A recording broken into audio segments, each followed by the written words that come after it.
আজকের চালোয়ার স্কুলে আজ থেকে ফর্ম দিচ্ছি 11-এ ভর্তি হওয়ার। তো আমি স্যারদের সাথে কথা বললাম, স্যাররা বললো যে যারা 35-এর কম পাবে তাদের জিওগ্রাফি দেবে না,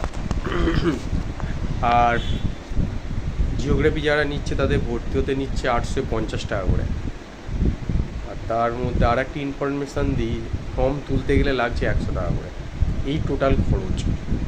তো অনেক স্টুডেন্ট আছো যারা ভাবছো যে জিওগ্রাফি নেবো কি না, কারণ আমাদের 1 থেকে বা বাচ্চাবেলা থেকে ম্যাথ থাকে 10 পর্যন্ত।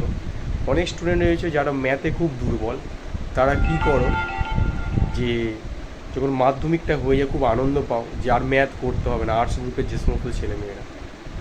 তো জিওগ্রাফিতে কিছু কিছু ম্যাথ থাকে, সেটা নিয়ে খুব চিন্তা করো বা ভয় পাও, তাদের উদ্দেশ্যে বলছি কোনো ভয় পাওয়ার কিছু নেই।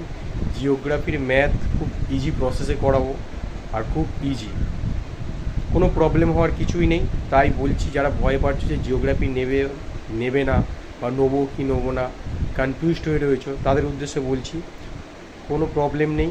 জিওগ্রাফি তোমরা একদম নির্ভয়ে নিয়ে নাও, ঠিক আছে। সব জিওগ্রাফির যে ম্যাথগুলো অতি সহজ, সব কিছু ফর্মুলা রয়েছে, সব কিছু প্রসেসিং রয়েছে, সঠিকভাবে বলে দেবো, সঠিকভাবে প্র্যাকটিস করিয়ে দেবো, কোনো প্রবলেম হবে না। প্র্যাকটিক্যালি তোমরা যা নাম্বার হচ্ছে সেই নাম্বারই পাবে। তো এখনও পর্যন্ত যারা ভর্তি হওনি, আর একটা ইনফরমেশান দিই যে শনিবার পর্যন্ত কন্টিনিউ স্যাররা আসবেন, কারণ এখন গরমের ছুটি, সব স্যার ম্যাম আসছেন না, 2-1 আসছেন, আর তারপরে একদিন ছাড়া একদিন আসবে। তাই শনিবারের মধ্যে যতটা সম্ভব তোমরা পারো ভর্তি হয়ে গেলে আরও ভালো হয়। আর জিওগ্রাফির থেকে কোনো ভয় নয়, আর আর্টস গ্রুপের সমস্ত সাবজেক্ট আমি পড়াই, কোনো চিন্তা করার কিছু নেই। আমার সাথে যোগাযোগ করো তোমরা। চলো, সব ভালো থেকো। আর জিওগ্রাফি থেকে কোনো ভয় নয়, আমি রয়েছি।